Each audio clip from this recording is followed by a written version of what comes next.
في عام 2019 كانت البداية الحقيقية لرعب دب بقلب حلف شمال الأطلسي. لأول مرة بالتاريخ دورية مشتركة لطائرات روسية صينية بعيدة المدى، حين حلقت 4 قاذفات استراتيجية، 2 من طراز TO-95 MS و2 من طراز N-6K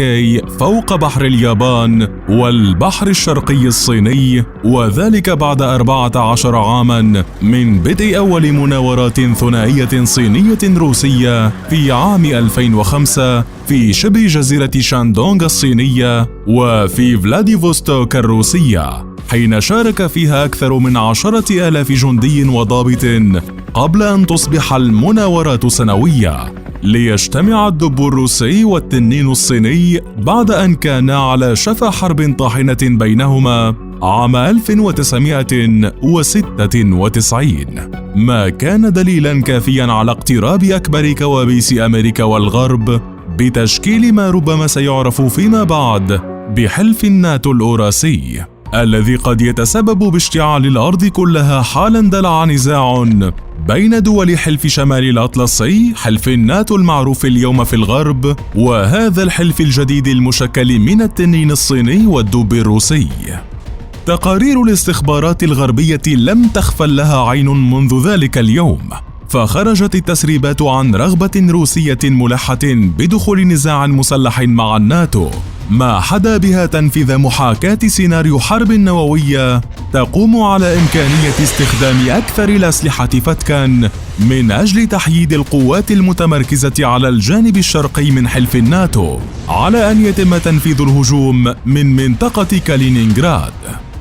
المحاكاة الروسية للحرب التي تفترض النجاح خلال ساعات لم تقم فقط على الموقع الاستراتيجي وأنواع الأسلحة المتنوعة والمنتشرة في كالينينغراد، وإنما على تدخل الحليف الصيني بضرب قوات الناتو بصواريخ نووية عابرة للقارات انطلاقا من حدودها البعيدة، ما حدا بمسؤولين روس إكمال الرسالة لأمريكا وحلف الناتو بالقول: على العسكري المحترف منكم الخشية من تخيل مثل هذا السيناريو حتى في كابوسه. أمريكا ترجمت قلقها وخوفها على الفور بتنفيذ محاكاة لسيناريو حرب نووية من جهتها على روسيا، تضمنت محاكاة تشن فيها قاذفات القنابل الأمريكية هجمات نووية على روسيا. واللافت في هذه التدريبات العسكرية السرية التي أجريت في قاعدة أوفوتا الجوية بالقرب من أوماها أن الصراع النووي الوهمي بين الولايات المتحدة وروسيا حدث في أوروبا، متضمنا سيناريو مرعب تنشر فيه موسكو أسلحة نووية منخفضة القدرة ضد أحد أعضاء حلف الناتو في أوروبا، قبل أن يصبح السيناريو أكثر رعباً بتدخل نووي من الصين لصالح الحليف الروسي. وفي محاكاتي الرعب سواء الأمريكية أو الروسية هناك اتفاق على أمرين: أن أي نزاع مقبل سيكون بين حلف الناتو من جهة وروسيا والصين من جهة أخرى، مع مخاوف باتت أكبر وأكبر من صعود الصين، ما تجلى في الدليل الاستراتيجي للأمن القومي الأمريكي بالحديث عن الصين 17 مرة وروسيا 6 مرات فقط. أما الأمر الثاني المتفق عليه أن نتائج مثل هذا النزاع ستكون أكبر كارثة تحل على البشرية بمقتل الملايين ومحو دول أوروبية عن الخارطة وتدمير مدن أمريكية وروسية كبرى وإبادة نحو ثلث الصين.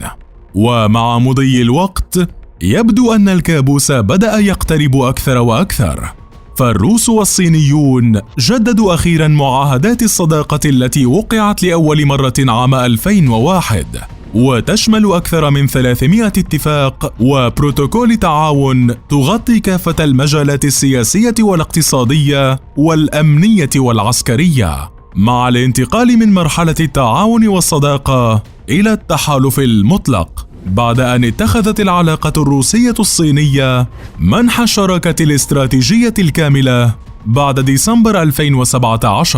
ما كان كفيلا بإخراج حلف الناتو عن طوره بتصريحات نارية خلال القمة الأخيرة ببروكسل. فكانت كلمات الأمين العام لحلف شمال الأطلسي يانس ستولتنبرغ واضحة: موسكو وبكين تتحديان القانون الدولي، وعلاقتنا بهما بأدنى مستوياتها، وسنتصدى لهما. فهل سينتهي الأمر بإعلان روسي صيني لتأسيس فعلي للناتو الأوراسي؟ وما هي السيناريوهات المتوقعة ما بعد تشكيل هذا الحلف؟ حزام النار والمثلث النووي. في تطبيق عملي لنظرية الأناكوندا التي استخدمتها القوات الاتحادية الأمريكية ضد ولايات الجنوب في الحرب الأهلية الأمريكية، تنفذ الولايات المتحدة منذ عقود استراتيجية تسميها حزام النار لإحاطة الصين وروسيا بخط دفاع أول يقوم على مشاكل حدودية عبر دعم كل الأقاليم الانفصالية في الأطراف الصينية مثل هونغ كونغ وتايوان في بحر الصين الشرقي، كما تحرض 7 دول ضد الصين في بحر الصين الجنوبي، وتعزز من الرغبات الانفصالية في أقاليم مثل تيبت وتشينجيانغ تركستان الشرقية. وحيال موسكو لا تألو أمريكا جهدا لاقتراب حلف الناتو من الأراضي الروسية من بوابات أوكرانيا وبيلاروسيا وجورجيا، مع تشجيع دول الاتحاد السوفيتي السابق على الانضمام للاتحاد الأوروبي وحلف الناتو، في تطبيق لنظرية يسميها المحللون السياسيون نهش الأطراف، في ظل استشعار خطر كبير من حلف الناتو جراء السلوك الروسي والصيني، حيث انسحبت الولايات المتحدة من معاهدة القوى النووية متوسطة المدى منذ أغسطس 2019 بعد إنتاج روسيا لصاروخ يتجاوز مداه 500 كيلومتر، وهو المدى المتفق عليه في الاتفاقية الثنائية بين واشنطن وموسكو عام 1987. وما أن رفضت روسيا من جانبها تجديد الاتفاقية حتى نشرت الولايات المتحدة 150 قنبلة نووية من طراز B-61 في 5 دول أوروبية،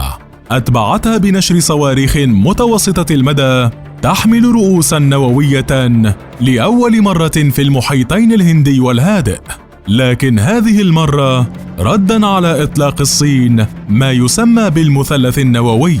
والمتمثل بإنتاج للصواريخ النووية والقاذفات الاستراتيجية والغواصات التي تحمل صواريخ نووية، ليبدأ اسم الصين يرتبط أكثر وأكثر بتشكل تحالف نووي مع روسيا، في ظل اتهامات لبكين بإنتاج ما يقرب من 5000 رأس نووي، رغم تأكيد الصين أنها لا تحوز إلا 350 رأسا فقط. حينها وصلت حمى الخوف من تشكيل التحالف الأوراسي لبقية دول الناتو، لتعلن بريطانيا عن زيادة رؤوسها النووية من 180 إلى 260، أي بنسبة 40% لأول مرة منذ نهاية الحرب الباردة، جراء تأكيدات أن خطر الصواريخ الصينية طويلة المدى لا يقتصر على الأراضي الأمريكية، بل يمتد أيضا إلى الدول الأوروبية وممتلكاتها وراء البحار. كابوس حرب جهنم.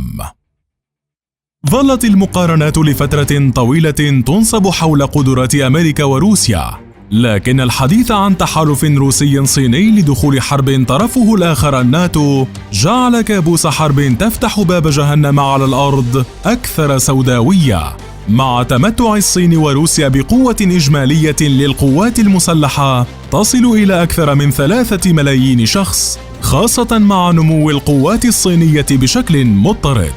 ففي جيش التحرير الشعبي الصيني وحده قوات برية قوية يبلغ عددهم حوالي 925 ألف شخص، كما يوجد في الصين عدد كبير من الفرق والألوية الجاهزة للقتال.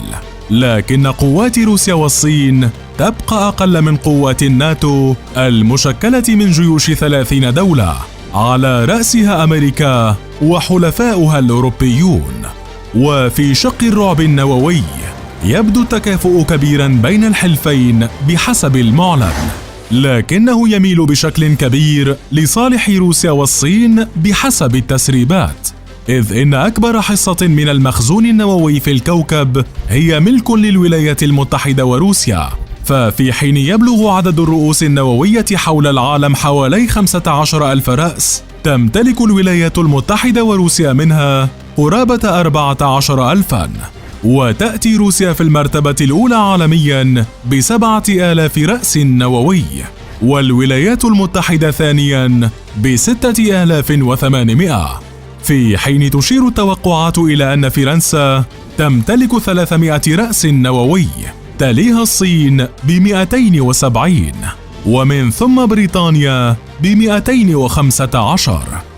وفي حال امتلكت الصين بحسب الاتهامات الأوروبية 5,000 رأس نووي، لا تعترف إلا بعدد قليل منها، يعني أنها تمتلك مع روسيا حوالي 12,000 رأس نووي،